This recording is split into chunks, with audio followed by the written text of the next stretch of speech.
And we welcome you into the Hannycast for Monday, April the 14th. I'm Charles Hanniger, along with former Tiger coach Dan Canaveri, and Doug Thompson is out this week taking care of some personal business, but we'll have Doug back with us next week. Cano, how you doing? Doing pretty good, Charlie. Tough weekend, though. Tough weekend to look at. Yeah, this is my initial thought before we get into some of the specific numbers. You go back to last Saturday against Oklahoma. Now, it was a frigid day in Norman. It wasn't a great day for hitters, but LSU only managed to get one earned run across the plate on 6 hits. Then Tuesday night against Nichols, they only scored in one of the 9 innings. Now, they won the game and they put up a 5 spot in that inning, but they didn't really hit throughout the rest of that game. They had one good inning. And then this weekend, LSU hit a robust 188, and it was worse than that with runners in scoring position. So, Dan, what I'm ready to call this is a slump. I don't think that this is a bad hitting team all of a sudden. I don't think that this is a product of the schedule or, running up against a number of good pitchers. Although we're going to talk about Sam Dutton and what he did Friday night. But I think that you have what is, known in the vernacular as a slump for LSU offensively right now. Yeah, I think you're right there, Charlie. And again, remember one thing that always happens, and you got been at LSU for a while. Of course, you've been around it. I was there. When you play somebody else at their home park, it's their World Series, especially if they haven't been at the top for a while. So Auburn, trying to make their mark, feel like they got a good team. They circled this one on their calendar back in the fall, and so it was evidenced by the fact there's the largest crowd in Auburn history. It's the way it works. And that's when you're at LSU, you got to be up to that task.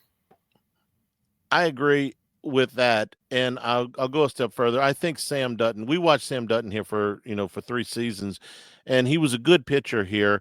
But that was the best I've ever seen him pitch. He's taken another step. I never saw him put an outing like that together. And I give him credit. Obviously he was amped up to face his old team, but you're a pitching coach, man. Sometimes that all that extra adrenaline for a pitcher can work against you, but it didn't work against him in the Friday night game. Yeah, that adrenaline is big, but I tell you what, he was a totally different pitcher in my mind watching him pitch than he was when he played at LSU.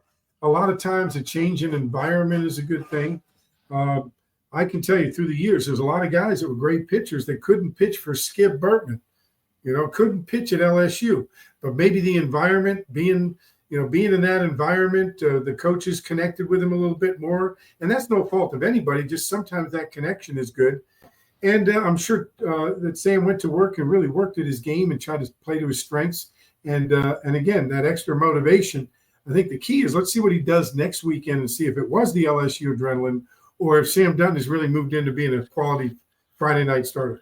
Yeah, and Auburn's good, but Yeah. I'm much more concerned about how you get this team out of a slump. Dan, every baseball team, every baseball player that's ever picked up a bat goes through a patch at some point.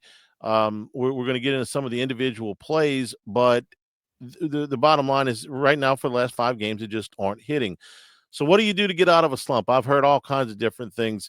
For some guys, put in extra work in the cage, maybe look at a little film or whatever. For some guys, listen, I need to take 2 days off, or take an extra day somewhere and just get away from it, or change up your routine just a little bit. Man, look, if there was a surefire way to get out of a slump, somebody would have made $1 gazillion writing a book about it. So there's no sure way. What did you do? What did Skip do whenever the team was struggling? You knew they were better. They were just going through a slump. Yeah, that's a individual type thing. I think the biggest thing you can look at is, hey guys, get out of your own head. Go back to the fundamentals. Think about the things that you did that got you here, and work on your weaknesses and play to and be confident in your strengths. But you got to get out of your own head. This game can wear you down. When you go into minor leagues, the difference between guys in the minor leagues and guys that make it in the major leagues are the guys that can handle the mental side of the game. I think we had an advantage because Skip was one of the great mental coaches in the history of any sport. I mean, he could get inside a kid's head. He knew how they ticked. He could get them to think positive thoughts, and that's that's basically, I think, where you've got to go. Whenever I hear about a slump or people talking about getting out of a slump, the only thing I can think about is the movie Tin Cup when Kevin Costner played Roy McIlroy, and he was getting the yips, and he got all those devices on his head and all these goggles and everything else. The worst thing you can do is try to get some gadget or some kind of miracle cure that somebody gives you to get out of the slump. The bottom line is you got to look at video when you were swinging well, video when you're not swinging well. Try to pick out a few things and then just work on it. And then once you get the next couple of hits, it all goes away and you get back on track. The bottom line is, Charlie, hitters hit, and this team's going to hit. It just hit a little valley right here that they'll get through. From a backyard shed to the top of the game, Marucci, more than just a baseball bat company, a legacy built on passion and precision with 2 decades crafting the finest wood, metal, and leather in the sport. They're here to help you run the game. Visit MarucciSports.com to gear up with the best, and check out the Hitter's House, 5801 Segan Lane in Baton Rouge and 1801 Airline Drive in Metairie. Members access 24/7 to the members-only cages, bullpen cage reservation opportunities, and a 15% discount out of the retail store. Check it out at Marucci.com. I'm going to ask this question. I think I know what you're going to tell me, but this was the back end of back-to-back road games, and they had a road game in the midweek that they had to reschedule. So this is 7 straight road games. I know it's 90 feet between the bases. It's 60 feet 6 inches from the mound of the plate. But even even young players that have plenty of energy and stuff like that, it can wear you down a little bit at this point. Now they're coming home for 9 in a row, but Dan, back to back on the road in the league, not the easiest thing to do. It's pretty tough, Charlie. And again, this team is. Everybody says, they got a big, great team. I mean, they haven't been through the wars yet. There's a lot of new guys here. And it's nothing like a long road trip to wear you down. You got to get used to doing it. Remember, most of their games they played up until now have been at home. And, we're 22-1 at home. So the comforts of the home is big.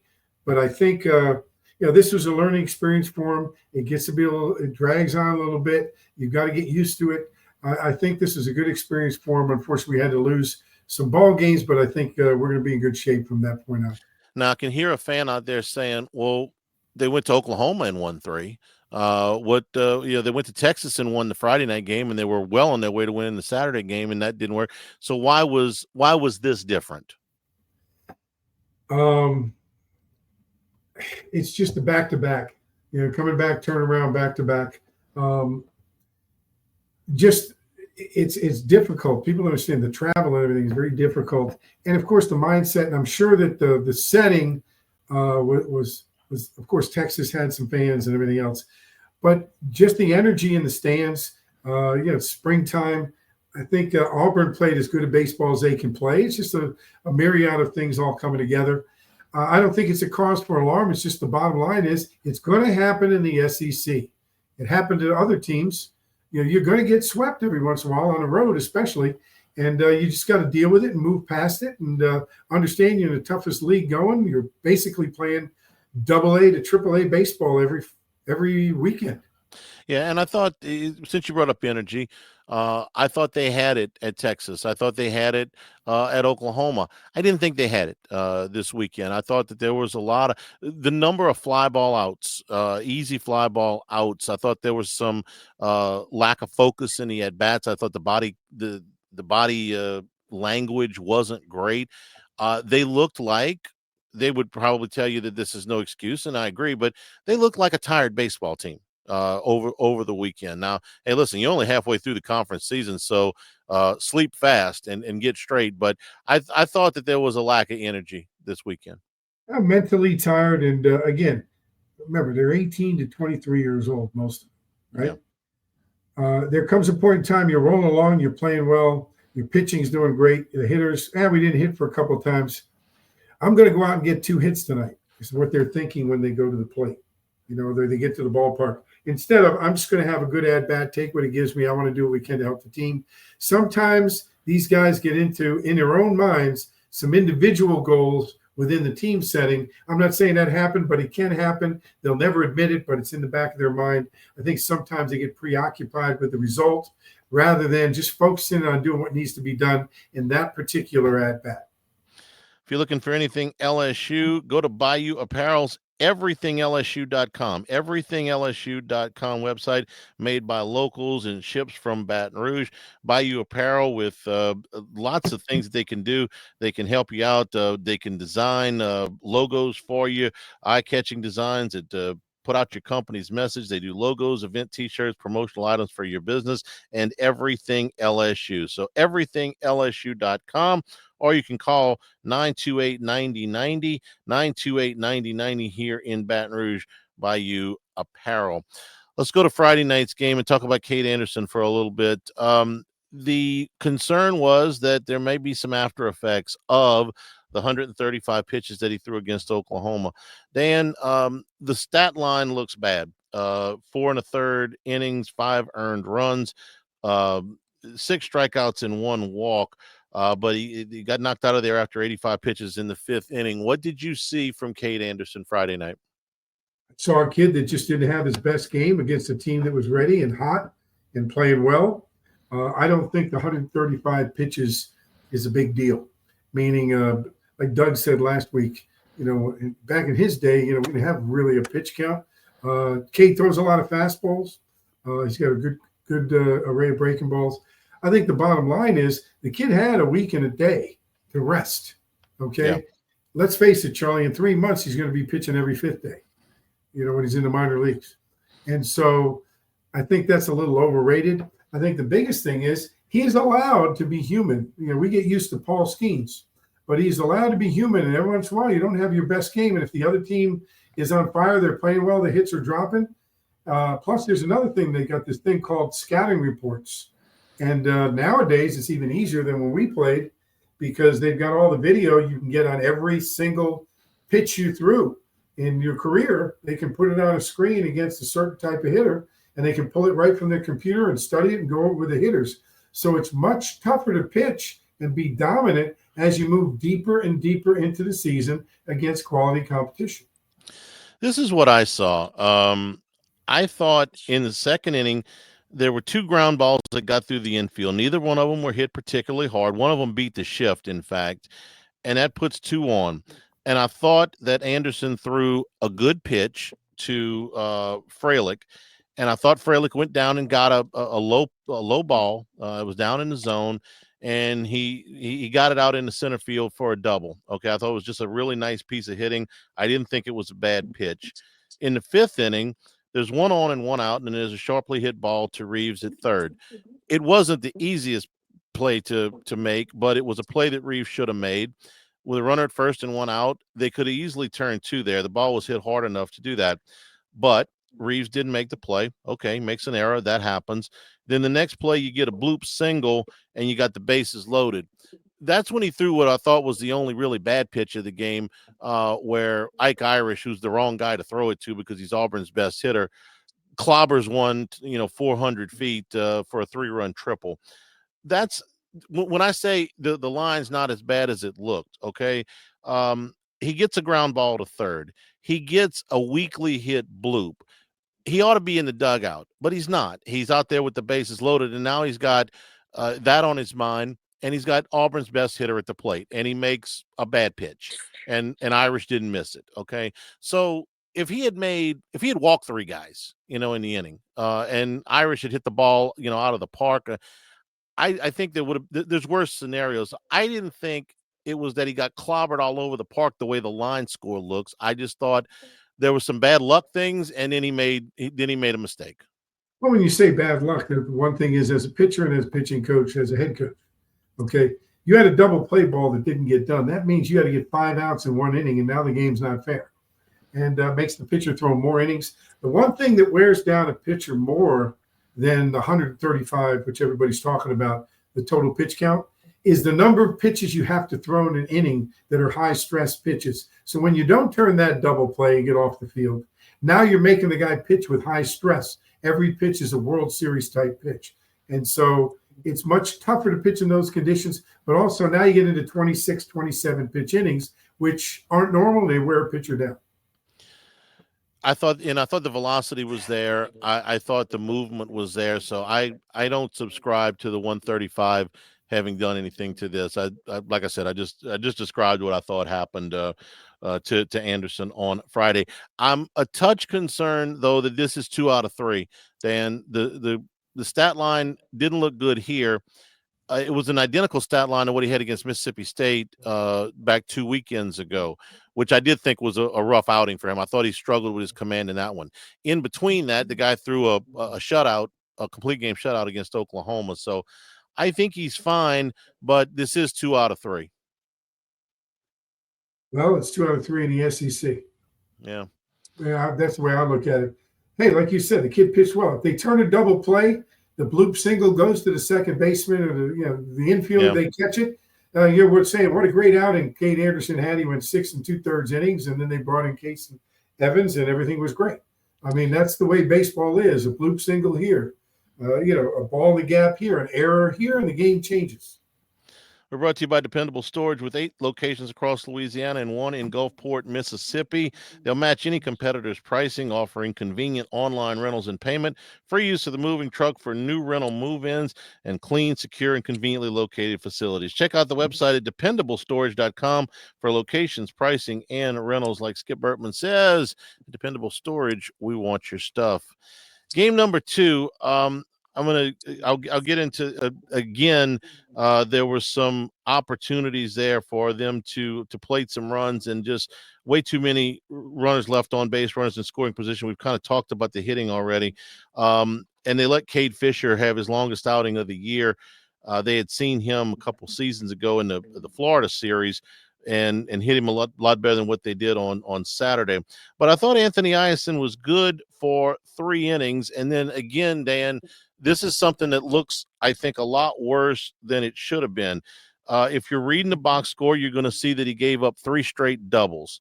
But if you're watching the game, you're going to see that the first ball was a play to left field that Curiel should have made and will probably make every other time in his LSU career. But this one got over his head. He misplayed it. And then the next ball is a shot out in the center field that I'm still not sure why Stanfield didn't call for it.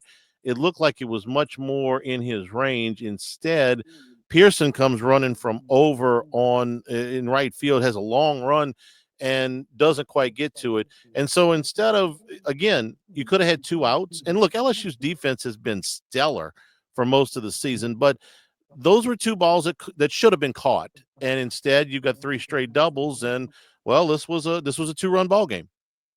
Yeah, the box scores can fool you every once in a while, but like you said, Charlie, there's 2 plays that were non-plays. They were plays that could have been made, should have been made, 2 inches, 3 inches either way, and the plays made. Okay, one thing that was a staple of the system when I coached at LSU is there's 4 things can happen when you take the field. You can play well and win. You can play well and lose. You can play poorly and win. You can play poorly and lose. And the bottom line is LSU played poorly and we lost. And Auburn has a right to play good too. We used to yell out of the dugout every once in a while, hey, it's okay. He's got a scholarship too, meaning they got good players. They've got guys that want to play. And if they're playing well and we're not playing well, it makes it very difficult to win. With 25 years of experience, Lake Urgent Care is dedicated to providing quality care close to home. They treat minor illnesses and injuries for ages 3 months and up. 17 convenient locations: Baton Rouge, Hammond, Livingston, and Ascension parishes. Plus, they offer occupational health and weight loss solutions. As a seamless extension of Our Lady of the Lake, patients can access care from anywhere with the MyChart patient portal. Urgent care centers are open 7 days a week. Simply walk in, check in online, or schedule a virtual care visit at lakeurgentcare.com. Move to game 3. LSU loses this one 3-2. They put virtually no offensive pressure, I thought, in this game on Auburn. They only had 4 hits in the game. They were 1 for 8 with runners in scoring position. And really only Jake Brown's single in the 8th was what I would call a clutch hit. They had a couple of instances where they had they had runners at second and third with nobody out and the top of the order up. Curiel pops out, and then back-to-back strikeouts. That's the exact situation I want, Dan. I want runners at second and third with nobody out, the top of the order up, and hey, listen, they're not going to score every time, and they didn't score here. So I was disappointed on Sunday. I thought there'd be a little bit of a bounce back from LSU. I thought that they would come out of it a little bit against the bottom of Auburn's staff, and they did not. I thought that I thought the energy wasn't there. I thought the focus wasn't there, and then a little bit of just some bad at bats again on Sunday. Well, I would say this: if you went in the weekend and said, your pitching staff on Sunday is going to give up 3 runs, you would figure that as a W based on LSU's offense. And so you got to kind of live with that. Even on Saturday, if you say we're giving up 4 runs, you'd take that. So the bottom line here is our offense didn't have a good weekend, and that's tough. They'll figure it out. But I think there's a real issue here, no matter what. Is I think you got to look at if Chase Shores is going to continue in that Sunday role. Well, he gave up in 2 innings. He gave up 3 earned runs and 2 walks. When you add the walks and the hit batters in SEC play, he's given up about a base runner an inning that way. So he's given up way too many base runners. I thought that his command was coming around a little bit better last weekend, and he was making some progress. This was a step back. All right, Dan. So let's talk about that for a second. I wanted to get into the weekend notes. I'm going to get into LSU's bullpen in a second. Besides Cowan and Evans, Cowan and Evans right now are the biggest strength that LSU has. Yes. The absolute better than their starting pitching, better than their offense, better than their defense. Those 2 guys, absolute weapons. They've won. They've got 3 wins and 10 saves. And I don't even think that begins to do it justice what they've done. Their ERAs are both below 0.8. Now, wow. If you want to move one of those 2 guys, okay, it seems like every time they've come in SEC play, the game's been on the line and they've responded. Now, I understand the questions about Shores, okay? But if you take one of those 2 guys and you put them into the rotation, then there's going to be really, really important at bats at the end of games that are not going to be they're not going to be available for. So that's a heck of a decision for a coach to make. I understand your Sunday guys struggling, but those 2 guys have been such a weapon out of the bullpen. Do you really want to move them? I think that's a tough call for Jay Johnson. It's a very tough call, and you may end up going with the Lewis Coleman thing, where you have them both available for relief. The game 1, game 2. Yeah. And if you don't use them a lot, you make a move and you start one of them. You don't have a game 3 starter until you get to game 3. The other thing you can do is go with and kind of look at Chase Shores as an opener, and have him go out there and give you what he's got, like a short man on the front end. If he starts to struggle a little bit, then you make your move early and keep the game tight. So I don't know. That's the thing. Jay Johnson and Nate Yeskie got a great grip on that, I'm sure, and they're talking over several different scenarios. But I think you may see more of that depending on how the first 2 games go. But you're right. If you pull those 2 guys out, that hurts your chances to win. One of the 2 guys out, that hurts your chances to win on game 1 and game 2. I like the idea of Shores as an opener, Dan. The only problem is if you do it on Sunday and you use Cowan on Friday night and Evans on Saturday, and you win both of those games and they're not available on Sunday, who are you opening for? Now, here's what I thought was the most encouraging stat of the weekend. It wasn't Shores and Evans. I'm used to that from them. But LSU's bullpen, besides those 2, only gave up 1 earned run in 6 2/3 innings. That's we've been talking about, hey, who else is going to step up in the bullpen? And multiple guys I thought pitched pretty well, and that didn't include William Schmidt, who pitched in the midweek, and I thought did a better job. So for the moment, I'm going to ask who Evans would be opening for, while acknowledging that I thought the rest of the LSU bullpen took a step forward this weekend. Yeah, I think you saw a little movement there. And again, who's he opening for? He's opening for everybody else that pitched. Meaning, I like Connor Ware. I like Connor Bench. I thought he did a good job. Premu is a specialty guy who comes in for 2 lefties in a row, gets them out. I'm a big Cooper Williams fan, and Rizzi's looking like he's mature. He went 2 innings, only gave up he gave up 5 hits, but only gave up 1 run and didn't walk anybody. And then Jacob Myers comes in and throws a scoreless inning. So there is some promise there in short stints. So I think if they do the opener thing, you've got to go with these guys and try to extend them. You've got to build that bullpen depth, and I think they're starting to get some life out of that bullpen. We're brought to you by Dana Brown, the law offices of O.C. Brown, your law firm for a lifetime. Both Dan and I have used Dana's services over the years. So whether you've been in a car accident, if you've got other legal needs, law offices of O.C. Brown should be your first and only call. Your law firm for a lifetime. Call them at 343-1111. The initial consultation is always free. They're going to get to know you. They're going to get to know what your issues are. They're going to work towards solving them. On the web, it's OCBrown, OSSIEBrown.com. Dana Brown and the law offices of O.C. Brown. Starting to pay more attention to how things are slotted in the league, Dan, at the halfway point, the good teams, the not so good teams. And here's some of the highlights from the weekend. Tennessee took 2 out of 3 at Ole Miss, and I think Ole Miss is a really good team. I think that was a really nice series win, bouncing back after they had lost a home series to Texas A&M. So Tennessee going to Ole Miss and getting 2 out of 3. Arkansas lost 2 out of 3 games to Georgia, but they were both by 1 run. Arkansas got a touchdown in the top of the 9th to blow the game open on Friday night. Georgia looks like a really good hitting team, but a team that does not have a ton of pitching. They got their longest start of the season at 5 2/3 innings this week. So they're going to be one of those masher clubs and going to have to score a lot of runs to win. A&M showing some signs of life. They sweep South Carolina. That's 5 in a row in the SEC for the Aggies after I believe it was a 1-8 start. Bizarre game on Sunday. I felt for former LSU coach Paul Maneri. They went. South Carolina went to the 7th with a 9-run lead, and they went to the 9th with a 5-run lead and lost the game when A&M hit 2 grand slams in the 9th inning. Cano, you've been in the game a while. You ever seen 2 grand slams in the 9th inning? No, I haven't seen that one. That's the first. That's the first for me too. Gosh, I'm sure he hasn't seen that before either. No, I'm sure not. South Carolina struggling right now. And Alabama, who is headed to the box Thursday, Friday, Saturday start times, lost 2 out of 3 at home to Mississippi State. The Tide, after a hot start, have now lost 4 out of 6. So any thoughts on any of that as we make the turn towards the second half of the SEC season? Well, it's a big one, Charlie. It's the SEC, and now it depends on who's hot, who's not, who you're playing, who you have at home.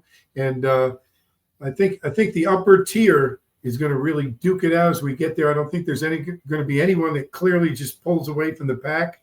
The ones that scare me are the ones at the bottom end. They're the spoilers. They're the ones that really determine what happens, for the top of the league and who gets those super regional bids and get the nation's top 8 seeds. It's a crowded field. 4 of the top 5 teams in the country and 6 of the top 8 are from the Southeastern Conference. LSU is in that number, though they dropped in the polls this week. Tuesday night game against McNeese. This starts a 9-game homestand for a team that I think is ready to come home. McNeese on 6:30 on Tuesday night. Alabama, 7 o'clock Thursday, 6 o'clock Friday, 5 o'clock on Saturday are your 3 game times as the Tide heads into Alex Box Stadium. For Dan Canterbury, I'm Charles Hannegriff, and for Monday, April the 14th, it's been the Hannycast.